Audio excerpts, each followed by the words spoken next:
Bon là, pareil, c'est un petit truc de reverse chill. Voilà, c'est pas très avancé. Peut-être ça pourrait aider certaines personnes qui sont pas trop à l'aise, pas trop à l'aise avec du reverse. Si ça peut vous apprendre des trucs, c'est cool. Donc il y a eu un challenge, un CTF organisé par la DGA il y a quelques semaines, je crois, ou peut-être un mois, je sais plus. Donc j'ai pas participé au CTF, mais j'ai récupéré un binaire que j'ai voulu reverse après, que OpenDev qui doit être dans le chat aussi à reverse, il a fait un write-up dessus qui est plutôt quali. Alors moi en fait, ce que je trouve intéressant sur le binaire, c'est surtout que peut, euh, on peut le solve presque sans rien reverse, juste avec un peu de déduction.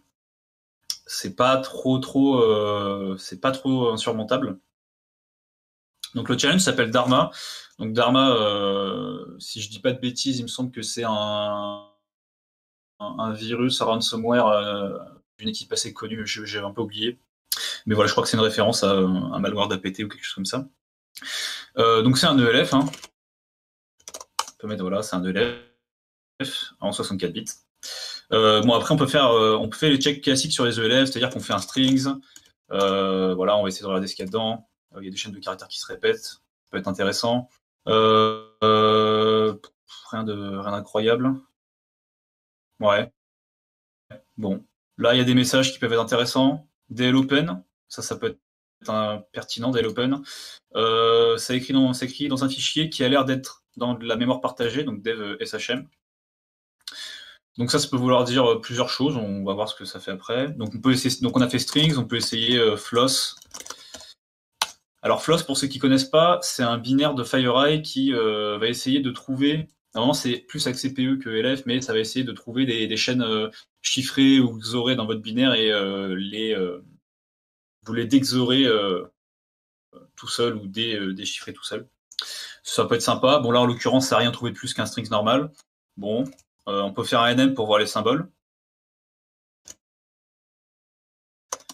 Bon, bah il n'y a pas de symbole, nickel. Voilà, bon, read de LF, tout ce que vous voulez.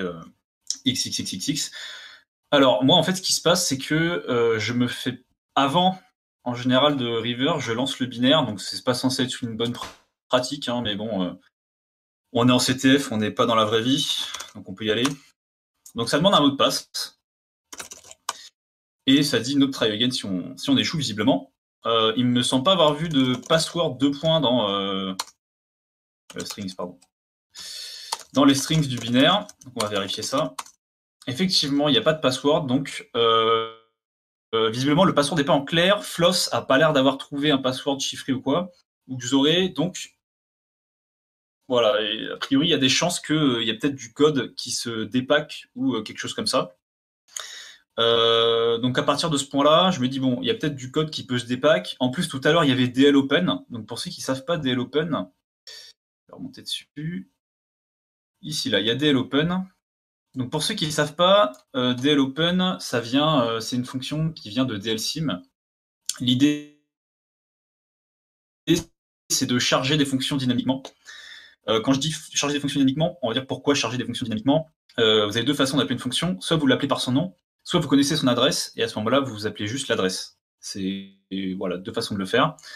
L'avantage de ne pas appeler une fonction par son nom, c'est que déjà, elle n'apparaît pas dans les symboles, si vous l'appelez pas par son nom. Si vous l'appelez direct, si vous retrouvez son adresse pendant l'exécution, bah, dans les symboles, il n'y a pas le nom de la fonction. Donc, pour quelqu'un qui fait des strings, etc., il le verra pas. Deuxième avantage, c'est que vous pouvez charger des librairies pendant l'exécution et aller récupérer des fonctions de ces librairies pendant l'exécution.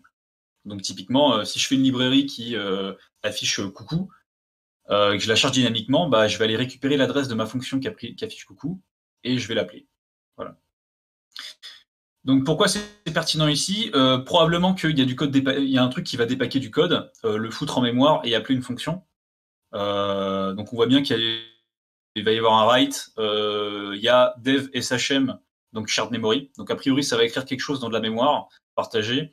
Puis après, il y a un del open, donc probablement ça va appeler une fonction de la librairie portée en mémoire. Alors, c'est là que peut-être, voilà, si vous connaissez pas l'astuce, ça peut peut-être vous être utile. Donc il y a un truc sur la ligne qui s'appelle LD Preload. LD Preload, à quoi ça sert? Ça sert à précharger une librairie avant toutes les autres. C'est-à-dire qu'avant la libc, vous allez charger votre librairie. Ça apporte un avantage assez important. Si votre libc, par exemple, fait un appel à printf, en fait, si vous avez défini printf dans votre librairie qui sera chargé avant la libc, avec LD Preload, c'est votre printf qui sera appelé et pas celle de la libc. L'intérêt de ça, c'est que vous allez pouvoir... en fait, vous faites ce que vous voulez. C'est un hook, en fait. Vous avez la main sur la fonction. Vous pouvez juste appeler le printf tel qu'il était censé être appelé normalement, ou vous pouvez changer les arguments, je sais pas, faire des checks, ce que vous voulez, en fait. Afficher de la mémoire, c'est salade tomate oignon, vous avez tous les droits. Et donc, moi, ce que j'ai fait, du coup, ce que je me suis fait chier à faire, c'est que j'ai fait un tool qui hook presque toutes les fonctions de la libc et qui est censé afficher la plupart des arguments. Donc j'ai un truc pour faire ça. Donc on va le lancer et on va voir ce que ça retourne. Donc comme j'ai dit, on définit la variable d'environnement LD Preload qui va pointer vers ma librairie où j'ai hook toutes les fonctions de ma libc et on exécute le binaire. Peut-être juste avant. Peut-être montrer que ça marche.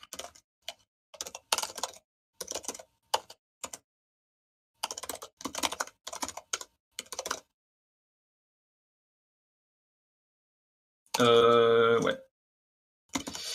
Donc là, par exemple, si je fais LDD pour afficher les les librairies qui sont chargées par mon binaire. Ah oui, non, je peux pas. Ouais, pardon, c'est vrai. Alors en fait, le truc, c'est que je préload trop de fonctions de la libc et il y a encore des incompatibilités. Il y a des trucs qui marchent pas bien. Bon, l'effet démo, on s'amuse. Hop. Je vais ouvrir un terminal, on va retourner. Hop. On va faire comme c'était prévu, voilà. Je vais juste charger la librairie et exécuter mon binaire. Donc, je vois que le binaire a fait un free, bon, on s'en fout. Ça fait signal, donc visiblement ça a hooké les breakpoints, donc les traces. Donc ça doit être la fonction, l'adresse de la fonction qui hook les traces. Donc pour ceux qui connaissent pas, en fait, ça sert à si là par exemple j'ai un debugger, en gros quand je vais mettre un breakpoint, le breakpoint va pas être catch par mon debugger, il va être catch par le programme et le programme va détecter mon debugger quoi, et faire ce qu'il veut. Ça sert aussi à empêcher tout ce qui est strace, ptrace, qui font globalement le même travail que je suis en train de faire là, c'est-à-dire loguer les fonctions et les arguments. On peut faire ça avec xtrace, juste avec xtrace, ouais, et ltrace. Le problème, c'est que ça utilise la fonction ptrace qui a besoin en fait, de débugger le binaire. Concrètement, en fait, ça débug le binaire. C'est une sorte de debugger, quoi. Ça utilise les traces, breakpoint. Et bah, c'est facilement détecté et c'est surtout facilement contrable, contrairement à préloader le binaire. Là, je préload, donc en fait, je bypass tout ce qui est breakpoint, etc. On s'en fout. Je bypass tout ça parce que en fait, je suis à un niveau supérieur. Voilà, je suis pas en train de debug. En fait, je suis dans le binaire, je suis une librairie, donc voilà. Donc c'est là qu'en fait, avoir une librairie de préload, c'est vraiment pertinent. C'est qu'on bypass tous ces petits problèmes qu'on pourrait avoir avec strace, etc. Et c'est pour ça que je me suis fait chier à faire ça parce que c'est super long et c'est super chiant à faire. Bon bref, donc ça c'est probablement pour éviter le debug. Donc voilà, comme prévu, ça crée une section en mémoire avec un nom, on s'en fout, random. Ça doit faire des trucs et ensuite ça écrit quelque chose dans la section de mémoire. Et on voit que ça commence par un code. Donc là je l'ai affiché en hexadécimal, mais ça c'est ELF. Donc ouais, visiblement on a de l'ELF qui est écrit en mémoire. L'avantage c'est que j'ai aussi je dump ce genre de truc. Donc là vous voyez, ça a été enregistré vers 0.200.dump, là, voilà, bon, ça fait une librairie, quoi. Bon, ensuite, ça fait des trucs, ça me demande un mot de passe, ça scanf, voilà. Bon, là, je lui ai demandé de dump la stack dans mon truc, mais bon, c'est pas, on s'en fout, on verra après. Bon, voilà, l'idée, c'est que ça affiche les arguments des fonctions, voilà. Et ça dump les informations quand il y a des informations importantes. Donc là, j'ai pas ouvert le binaire, je l'ai pas reverse, j'ai récupéré la librairie des paquets. Et donc, elle est là. On peut ouvrir là dessus.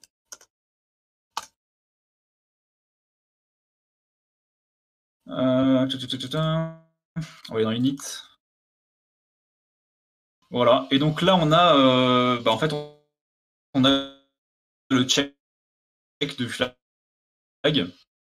Bon, après, il y a juste quelques maths à faire. Vous faites un coup de Z3, vos équations, et ça va passer très bien.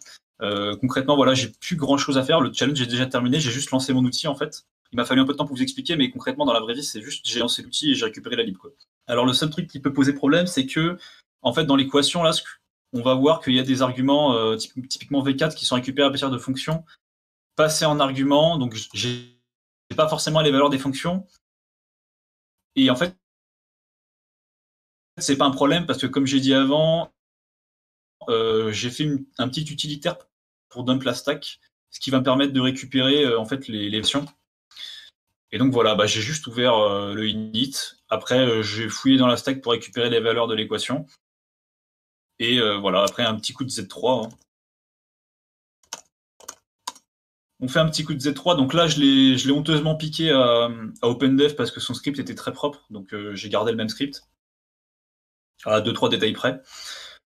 Donc concrètement, voilà, on rajoute les variables.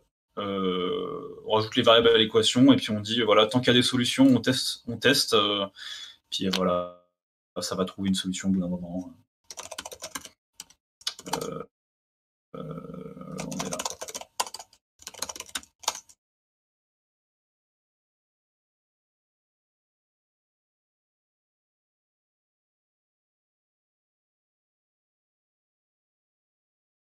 Vas-y, prends ton temps.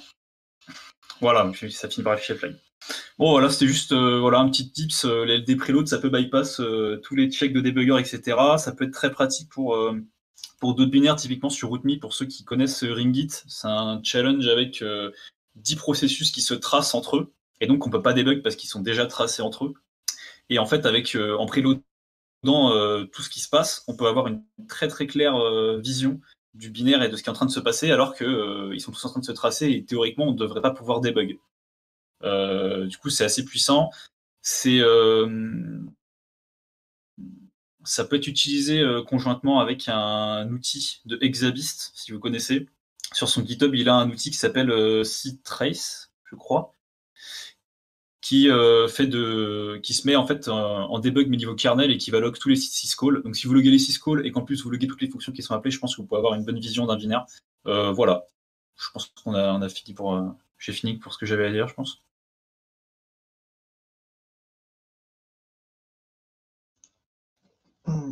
Très très propre. Est-ce que tu as vu le chat? Oh non, il n'y a pas de retour, il y a juste une question bête. Alors, C'est vrai, j'ai pas vu le chat du coup. s'il y a des checks LD preload, si on est dans le binaire qu'on essaie d'étudier. Ah, alors en fait, bon après le check avec les preloads. Alors il y a moyen de détecter que un binaire est preload. Le truc c'est que du coup c'est très très vite un jeu du chat et de la souris et concrètement l'attaquant gagne toujours. Il n'y a pas moyen, il y a pas moyen pour un défenseur d'être sûr à 100% qu'il va détecter un preload parce que il va forcément se servir au bout d'un moment. Il va avoir besoin de se servir d'une fonction ou même s'il ouais, en fait, il est obligé de se servir d'une fonction à un moment, rien que pour ouvrir un fichier ou peu importe. Et vu que vous avez la main sur toutes les fonctions, vous avez même accès à la mémoire, en fait, donc vous faites ce que vous voulez. Donc concrètement, il y a des ressources sur Internet pour voir comment on peut cacher un LD preload, etc.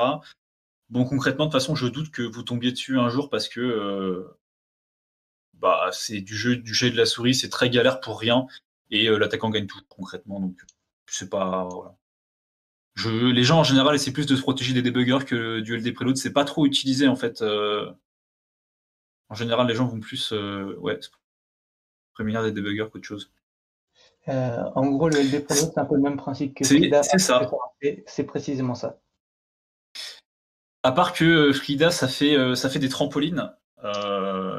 Et là, c'est pas du tout le même mécanisme. Alors quand je dis trampoline, un trampoline, c'est-à-dire qu'il va remplacer en fait, il va remplacer comment dire, en gros, il va remplacer le début de votre fonction avec un jump vers une fonction de Frida. Et après, ça va revenir vers la fonction de base. Alors que là, c'est juste la fonction de base sera jamais exécutée. C'est la fonction que moi-même j'ai préload, que moi-même j'ai codé en fait, qui sera exécutée. c'est juste différent dans le fonctionnement, mais globalement, voilà. C'est aussi plus stable parce que Frida, bah, c'est tout un peu au runtime et du coup, bon, ça marche bien, hein, ça marche nickel. Mais voilà, c'est tout un peu c'est tout un peu au runtime, alors que là, bah, c'est préchargé, donc a priori, il n'y a pas trop de soucis normalement. C'est juste un peu la merde à compiler parce que forcément, quand tu hooks toute la libc, bah, c'est vite le bordel niveau incompatibilité et tout.